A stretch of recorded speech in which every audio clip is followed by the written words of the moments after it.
Bienvenue dans Powerful Reborn, le podcast où l'on explore ensemble les émotions, le mindset et le développement personnel. Je m'appelle Maëlle, hypnothérapeute et coach en dev perso, et ma mission est d'accompagner les humains en quête de paix intérieure et d'amour de soi à guérir leurs blessures émotionnelles. Hello et bienvenue dans ce nouvel épisode, j'espère que tu as la forme. Je te retrouve aujourd'hui pour répondre à une question qui m'a été posée dernièrement et qui m'a souvent été posée. Et donc, je vais apporter tout simplement la réponse. On m'a souvent demandé que faire après une rupture, justement, quand... pas forcément dans le sens où on s'est fait quitter, parce que très clairement, quand on se fait quitter, on n'a pas trop le choix, même si effectivement, on peut rencontrer et faire face au même vide. Mais c'est sûr que la dynamique est un petit peu différente. Parce que quand on choisit de partir, très souvent, il y a un espace où on peut regretter, où on aurait éventuellement envie d'y retourner, etc. On se pose des questions. Et ça peut être un petit peu difficile, surtout dans le cas, et c'était la question qui m'était posée, surtout dans le cas où, pour la première fois, on se choisit, on quitte éventuellement une dynamique qui n'était pas forcément bonne. Ça peut concerner aussi des relations qui n'étaient pas malsaines, mais qui se terminent pour diverses raisons. Et on va concentrer un petit peu le sujet du podcast sur tout ça. Donc, la réponse la plus simple que je puisse te donner, quand tu vis une rupture, ton cerveau a besoin d'espace ensuite pour désapprendre un petit peu tout ce que tu as vécu dans cette relation et surtout toutes les habitudes, tout l'attachement, tout ce qu'il y avait autour en fait de cette relation, c'est quelque chose que tu dois entre guillemets désapprendre et réapprendre à repartir entre guillemets de zéro. Et dans ces moments-là, le plus important, c'est de se nourrir. C'est de continuer à nourrir sa vie, à la remplir, à faire des choses qui te font du bien, qui ont du sens, même si peut-être que dans l'instant, ça va pas forcément être confortable, mais en tout cas, te concentrer sur toi. Qu'est-ce que ça veut dire, se concentrer sur soi ? Comme je l'ai dit, souvent on peut avoir un petit peu cette divagation de est-ce que j'ai pris la bonne décision, est-ce que peut-être qu'en fait j'étais mieux avec, ou etc. Parce que il se passe énormément de choses neurochimiquement parlant, et donc de ce fait, il y a énormément de fluctuations au niveau des neurotransmetteurs, des hormones, etc. qui font que tu vas parfois même idéaliser éventuellement ce que tu as quitté, tout ça, en tout cas des moments qui peuvent être challengeants. Et l'idée, c'est pas de fuir ce que tu ressens, mais c'est juste de décentrer parce que, ce que tu ressens, c'est pas forcément une vérité ou une réalité sur la relation que tu as vécue. La réalité, en général, la vérité, on va dire, elle arrive de manière beaucoup plus apaisée, beaucoup plus claire, avec un petit peu de temps. Et ce temps, comme je l'ai dit, c'est un moment important pour te recentrer sur toi. Et quand on dit se recentrer sur soi, c'est-à-dire que on vient en fait remettre toute l'énergie sur sa personne, sur sa vie, ses passions, ses lubies, ses occupations, etc. Donc par exemple, continuer d'aller faire ton sport. Ou bien peut-être même découvrir un nouveau sport si tu en as envie. Continuer de faire des choses, en tout cas qui t'animent, qui te permettent aussi de te dépenser. Continuer de prendre du temps pour toi, continuer de prendre soin de toi, physiquement, mentalement, peut-être créer de nouvelles routines, reprendre le temps, si tu l'avais peut-être moins pris, de revoir tes amis, de fréquenter du monde, ou même de rencontrer de nouvelles personnes. Et je parle pas dans le cadre de relations amoureuses, mais vraiment en fait de se remettre au centre et d'arriver à se sentir, comme je l'ai dit, nourri par ce qu'on fait. Alors, ça ne veut pas dire que c'est parfait, ça ne veut pas dire que du jour au lendemain, waouh, ça va être super. Et en fait, c'est à toi de trouver cet équilibre entre je me laisse aussi traverser par les émotions, parce que, soyons clairs, que ce soit toi qui partes ou une rupture que tu n'as pas choisie, il y a toujours des émotions qui sont dites moins agréables et qui forcément demandent de l'attention et demandent à être tout simplement évacuées. Donc, c'est vraiment un équilibre. C'est j'accepte là de suite de ne peut-être pas aller bien parce qu'il y a des raisons, parce que c'est un deuil relationnel, parce que c'est une nouvelle vie sans cette personne, etc. Mais je vais pas pour autant m'oublier et me laisser complètement aller parce que de cette manière, j'aggrave en quelque sorte la situation.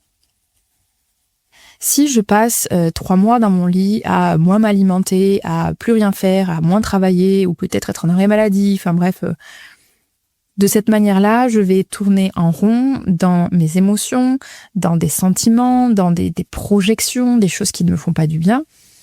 Donc oui, d'une certaine façon, je laisse, on va dire, les émotions me traverser, mais j'en deviens aussi un petit peu la victime. Je suis enfermée dans un cycle, en fait, enfin, un cercle, pardon, qui n'est pas bon pour moi. Donc vraiment, cette idée, c'est ça. Je me pose et je regarde ce qui me fait plaisir. Je regarde ce qui me fait kiffer. Je regarde ce qui m'anime, ce qui me rend vivante. Et peut-être même que tu pourrais découvrir des choses que tu ne connais pas encore. Peut-être que tu peux découvrir vraiment de nouvelles activités, de nouvelles personnes, etc. Mais vraiment, j'insiste sur le fait de chercher à nourrir et de se poser. T'es pas pressé par le temps. Parce que, qu'on soit clair, il n'y a pas de timing précis sur le fait de se remettre d'une rupture, mais en général, ça prend quelques semaines à quelques mois, et ça dépend des personnes, et ça dépend des contextes, et de tout un tas de choses. Dans tous les cas, c'est pas une course. Le but, c'est pas d'aller au plus vite, parce que souvent, quand tu veux aller au plus vite, tu viens invalider, tu viens rejeter, tu viens fuir en quelque sorte ce que tu ressens. Donc tu vois, il y a vraiment 2 facteurs finalement, même si pour moi le premier c'est vraiment nourrir sa vie, il y a aussi le facteur de prendre le temps de ressentir. Parce que pour aller bien, tu vas devoir d'abord accepter, je mets des guillemets, d'aller mal. Pourquoi je te dis ça ? Parce que on est clair qu'une émotion moins positive, elle n'est pas agréable. Ce qu'on ressent, c'est pas agréable. Donc l'idée dans ce moment-là, on se dit quoi ? On se dit, allez, faut que ça aille mieux, faut que ça passe, parce que je rejette cette sensation, je rejette cette douleur parce qu'elle est désagréable et je veux aller mieux. Sauf qu'en faisant ça, t'es un petit peu dans un entre-deux où finalement, à vouloir aller mieux tout en fuyant ce que tu ressens, tu vas te coincer dans une espèce de couloir où tu n'iras pas mieux, et tu n'iras pas non plus dans le fait d'avancer par rapport à tout ça.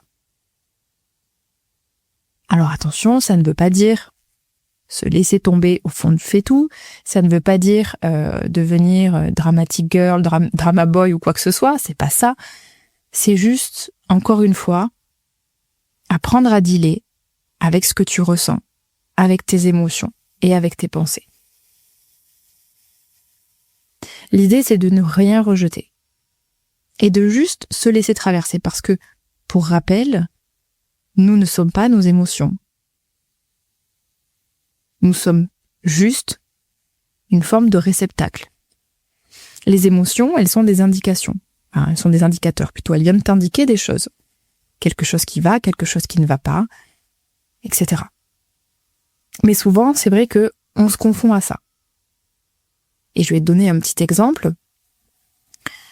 On va dire très facilement « je suis triste ». C'est vrai, en un sens, c'est un état.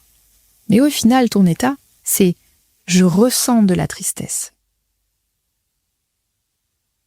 Tout comme quand tu es heureux ou heureuse, tu ressens du bonheur, tu ressens de la joie.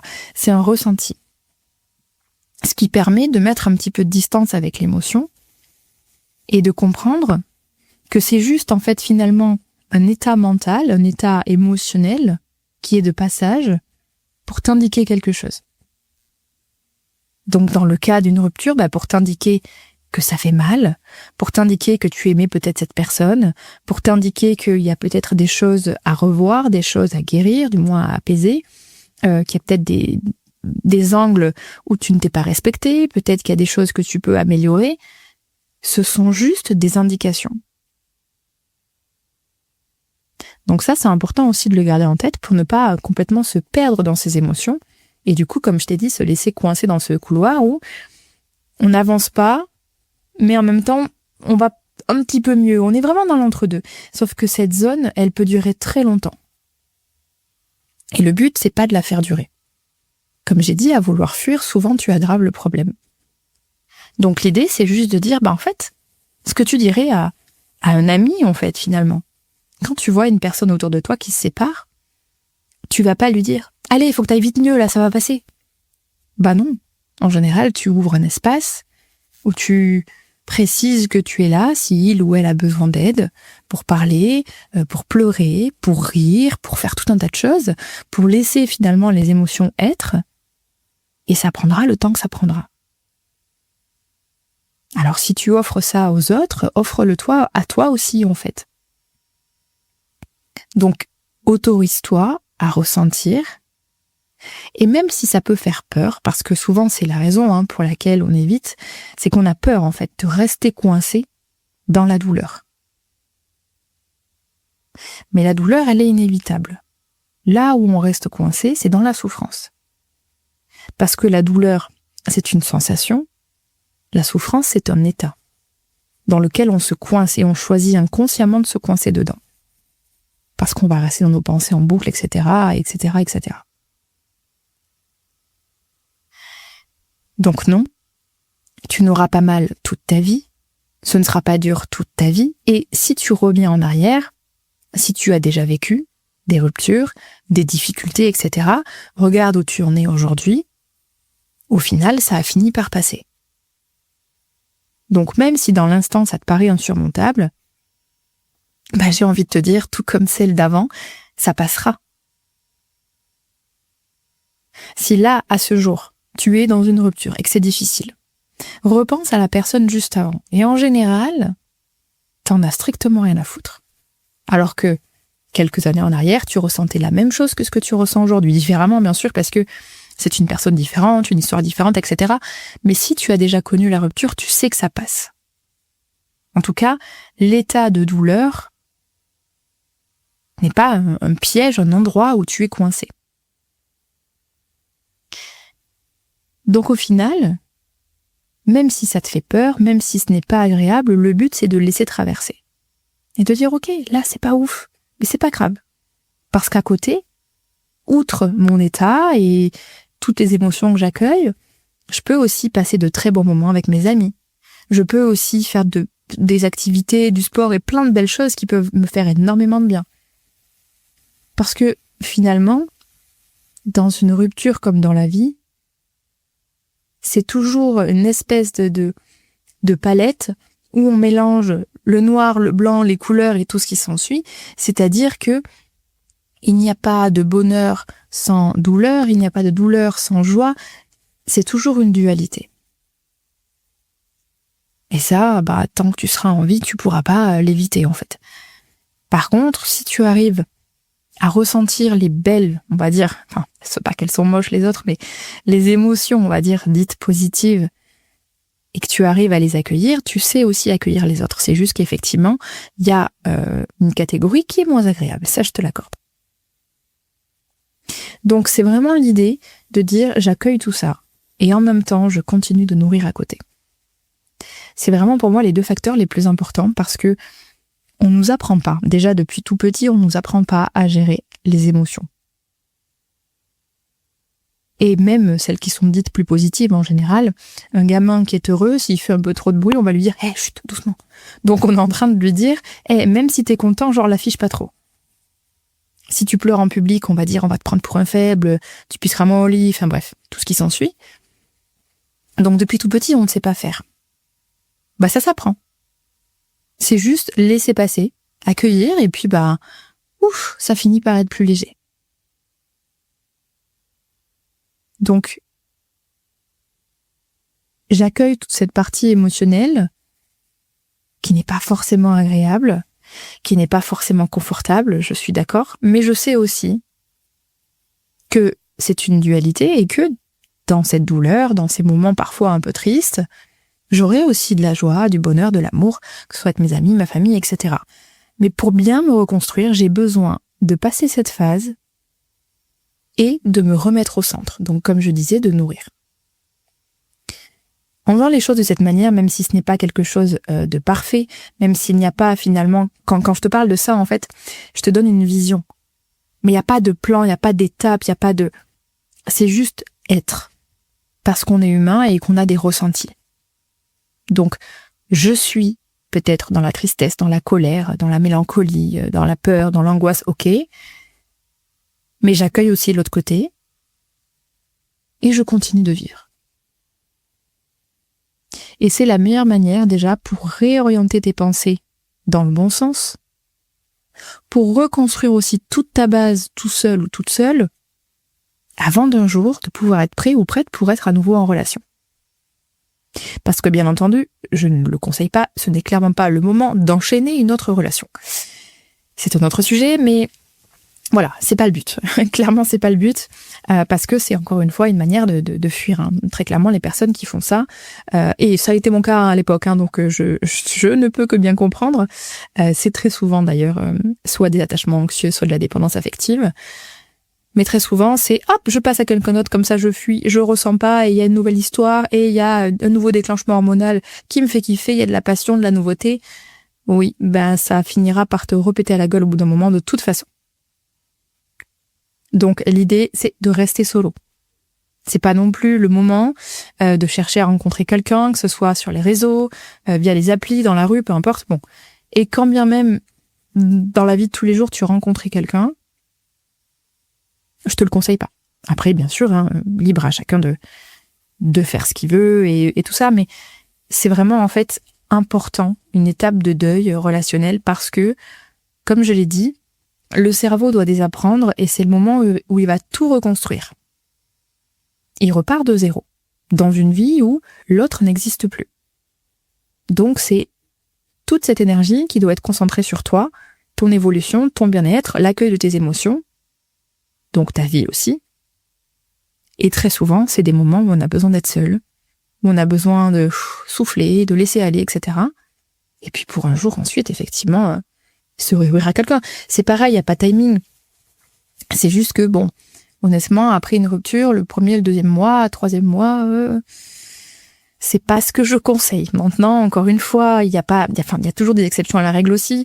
Tout dépend de la relation. J'ai envie de te dire, si c'est une rupture où il y a eu des années que vous vous aimiez plus, etc. Déjà, t'es pas concerné du tout par le sujet du podcast parce que t'auras peut-être pas toute cette phase difficile parce que souvent le deuil est fait dans la relation en soi après de si longues relations.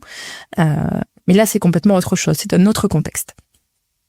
Mais là, vraiment dans le genre de contexte où tu viens de quitter une relation que tu n'avais pas forcément envie de quitter, mais tu savais que c'était le meilleur choix pour toi, ou bien parce que vraiment c'était des patterns trop compliqués, etc. Et qu'il y a toujours en fait finalement cet amour, c'est-à-dire partir avec amour. Et ça, c'est ce qui est le plus difficile finalement. Parce que partir quand on n'aime plus, bon, ça demande quand même du courage, parce qu'on n'a pas envie d'être le méchant ou la méchante de l'histoire. C'est quand même des souvenirs, de la mélancolie, de la nostalgie, etc. Et de l'attachement. Mais s'il n'y a plus d'amour, c'est quand même plus simple. Dans le cas, effectivement, où il y aurait encore de l'amour, eh ben, tout ce que je viens de te dire te concerne. Il y a encore une fois, comme j'ai dit, ce n'est pas un plan parfait, c'est pas parce que parfois tu fuis un peu des émotions ou je ne sais quoi que tu rates les choses, ce n'est pas parce que tu discutes avec quelqu'un que tu rates les choses, pas du tout.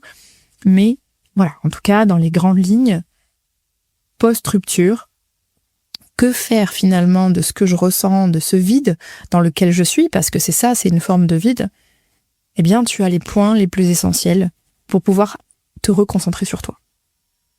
Accueillir cet espace émotionnel et nourrir ta vie. Parce qu'à ce moment-là, tu as besoin de toi-même. Bien sûr aussi d'être entouré, etc., amis, famille, tout ça, mais de bien être concentré sur toi. Vraiment, j'insiste là-dessus. Mieux tu fais le deuil, mieux tu seras ensuite pour être à nouveau en relation. Bon, puis attention, il y a aussi le contexte où certaines sont dans ces situations et clairement ne veulent pas entendre parler de qui que ce soit pendant très longtemps. Voilà. Encore une fois, tout est contextuel. Ce qui compte, c'est de ne pas oublier l'essentiel. Donc voilà. Je sais que cette question m'a quand même souvent été posée, d'ailleurs il n'y a pas longtemps, et une petite demoiselle qui m'a dit « Bon, ok, super, je me suis choisie, je suis partie, mais qu'est-ce qu'on fait avec ça en fait ?» Ben voilà, j'ai répondu à la question et je réponds peut-être à la question de ceux qui se la posaient, tout simplement. et qui ont peut-être eu du mal à appréhender ce genre de rupture. Donc voilà, quoi qu'il en soit, n'oublie pas que la douleur, elle est temporaire, même si elle n'est pas agréable. Tu ne seras jamais coincé là-dedans, en tout cas si tu le choisis, que tout est passager, qu'on se remet de tout, en tout cas tant qu'on le choisit aussi, et que la lumière, elle est toujours là. Et ça, c'est le plus important à garder en tête. Donc voilà, j'espère que ça a pu t'aider, peut-être t'éveiller, ouvrir des portes, etc. Planter des graines, peu importe. Tout ce qu'il en coûte, c'est que je puisse peut-être apaiser un cœur. C'est tout ce qui m'importe. Et puis, écoute, comme chaque semaine, on se retrouve pour un nouvel épisode. Et en attendant, prends soin de toi. Salut!